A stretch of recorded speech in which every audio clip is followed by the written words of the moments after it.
निर्देशांक ज्यामिति पर चर्चा हो रही थी। प्रश्न हम लोग देखते हैं। तो प्रश्न नंबर 12। अब ये जो प्रश्न है, यहां पर देखिए निर्देश पढ़ेंगे हम लोग। निम्नलिखित दो कथन दिए हैं, एक को अभिकथन ए और दूसरे को तर्क आर के रूप में प्रदर्शित किया गया है। तो एक है अभिकथन, दूसरा है तर्क, यानी कि उसका तर्क लॉजिक वो बन रहा है कि नहीं बन रहा। अब हम लोग पहले अभिकथन पढ़ते हैं। बिंदु -2 -7 और बिंदु 1, -4 क्रमशः तृतीय और चतुर्थांश में स्थित होंगे। तो हम लोग देख लेते हैं। x और YH हमने बनाया, ये हमारा मूल बिंदु हो गया। -2 -7 के लिए हमें पहले -2 चलना पड़ेगा। x अक्ष पर माइनस बाईं तरफ होता है, तो यानी कि यहां से हम लोग बढ़ेंगे -1 और -2, ये -2 हुआ। अब -7 y अक्ष पर -7, y पर माइनस नीचे होता है, यानी कि हमको नीचे 7 खाने बढ़ने पड़ेंगे। कुछ इस तरह से एग्जैक्ट नहीं बना है, लेकिन यहीं पर हम लोग पहुंचेंगे। -2, -7, ये हमारा है क्वाड्रेंट थर्ड, तृतीय चतुर्थांश। और अगला क्या कह रहा है? बिंदु 1, -4 x अक्ष पर दाहिने हाथ की तरफ बढ़ेंगे 1, और -4 y पर बढ़ना है तो नीचे की तरफ बढ़ेंगे कुछ ऐसे। हम लोग यहां पर पहुंचेंगे 4 खाने नीचे चलकर। तो 1, -4, तो ये बिंदु हो गया हमारा। ठीक, तो ये हमारा हो गया फोर्थ, चतुर्थांश में। तो यहां पर कह भी रहा था बिंदु 2, -2 -7 और बिंदु 1, -4 क्रमशः तृतीय और चतुर्थांश में होंगे। ये बात हमारी सही है। अब इसका हम लोग रीजन पढ़ते हैं। तर्क, तृतीय और चतुर्थांश में स्थित किसी बिंदु के भुज और कोटि के चिन्ह क्रमशः माइनस और प्लस माइनस होंगे। अब तृतीय में है तो कोटि के चिन्ह क्या होने चाहिए? भुज और कोटि के। तृतीय में x भी माइनस होगा और YH भी माइनस होता है। चतुर्थ में जो है x हमारा प्लस का होगा और y जो है माइनस का होता है। तो माइनस और प्लस माइनस होंगे, माइनस और प्लस माइनस होंगे, यानी कि इसका मतलब ये हुआ कि ये भी हमारा सही है। तो अभिकथन ए भी सही है, रीजन तर्क आर भी सही है। इसके विकल्प नीचे दिए हुए हैं और इस तरह के प्रश्न जो है आगे भी आपको एग्जाम में मिलेंगे, जो कॉम्पिटिटिव एग्जाम होते हैं। 4 विकल्प दिए हैं, इनमें से सही ए वाला क्या है? अभिकथन ए और तर्क आर दोनों सत्य हैं, तो दोनों सत्य हैं। और तर्क आर अभिकथन ए का सही स्पष्टीकरण है। इस बात को देखिए, क्या तर्क आर अभिकथन ए का सही स्पष्टीकरण है? तर्क आर में कह रहा है कि तृतीय चतुर्थांश में भुज और कोटि के चिन्ह माइनस होंगे, क्या ऐसा है? सही है। और चतुर्थ के चिन्ह जो है प्लस माइनस होंगे, क्या ऐसा है? हाँ, सही है। तो ए और आर सही भी है और आर जो है सही व्याख्या भी करता है, ए की स्पष्टीकरण भी है। इसका मतलब ये जो है यहां पर हमारा विकल्प ए सही है प्रश्न नंबर 12 के लिए। अन्य विकल्प देख लेते हैं। बी में कह रहा है कि ए और आर दोनों सत्य है लेकिन स्पष्टीकरण नहीं है। और सी में क्या कह रहा है? ए सत्य आर असत्य। और डी में क्या कह रहा है? ए असत्य और आर सत्य। तो ये सारे विकल्प फिलहाल सही नहीं है। अब हम लोग देखेंगे यहां पर प्रश्न नंबर 13। इसमें क्या कह रहा है? बिंदु -8, 0 y अक्ष पर स्थित होगा। अगर इस तरह से हम लोग बनाते हैं -8, यानी x पर हमको चलना है -8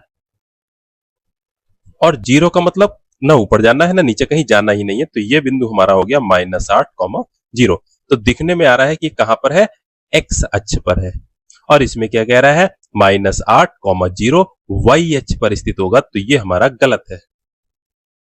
तर्क देखें, x अक्ष पर स्थित प्रत्येक बिंदु की कोटि सदैव शून्य होती है। कोटि बाद वाले को कहते हैं। पहला वाला होता है भुज और दूसरा वाला होता है निर्देशांक कोटि।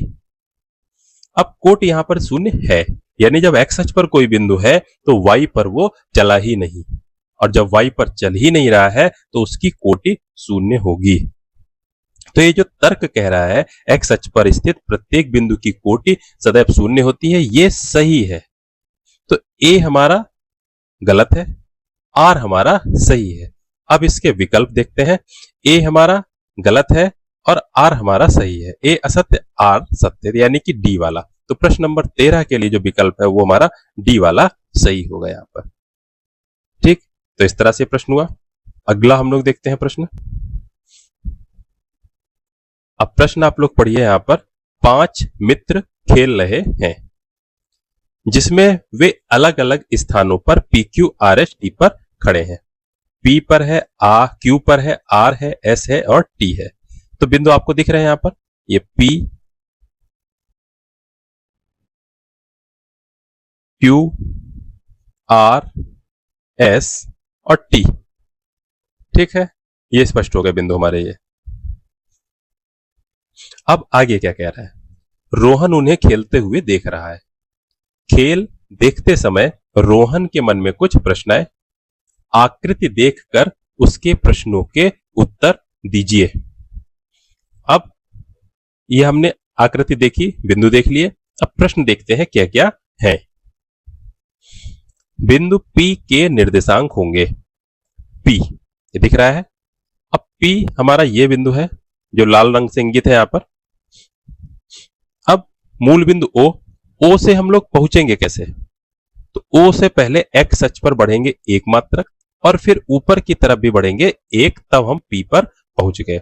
यानी पहले x अक्ष पर भी एक चले और y अक्ष पर भी एक चले, तब हम P पर पहुंचे। यही हमारे हो जाएंगे बिंदु P के निर्देशांक 1,1, यानी विकल्प C सही है हमारा। ठीक है, फिर हम अगला प्रश्न देखते हैं। उस बिंदु का नाम जिसका y निर्देशांक 0 है। अब y निर्देशांक 0 है, इसका मतलब क्या हुआ कि हमें केवल x पर चलना है, y पर चलना ही नहीं है। तो हम लोग यहां पर देखें, x पर चलना है, y पर चलना ही नहीं, यानी कि x के ऊपर ही रह जाएंगे। अब x अक्ष आपको दिख रहा है, इस पर कौन सा बिंदु दिख रहा है, q। तो q एक ऐसा बिंदु है जब हम केवल x पर चले, y पर चले ही नहीं। ठीक, तो ये जो विकल्प प्रश्न यहां पर कह रहा था, प्रश्न नंबर 15, उस बिंदु का निर्देशांक जिसका y निर्देशांक 0 है, नाम उसका पूछ रहा बिंदु का, तो उसका हो जाएगा हमारा q। ठीक, बिल्कुल स्पष्ट हो गया होगा प्रश्न आपके सामने।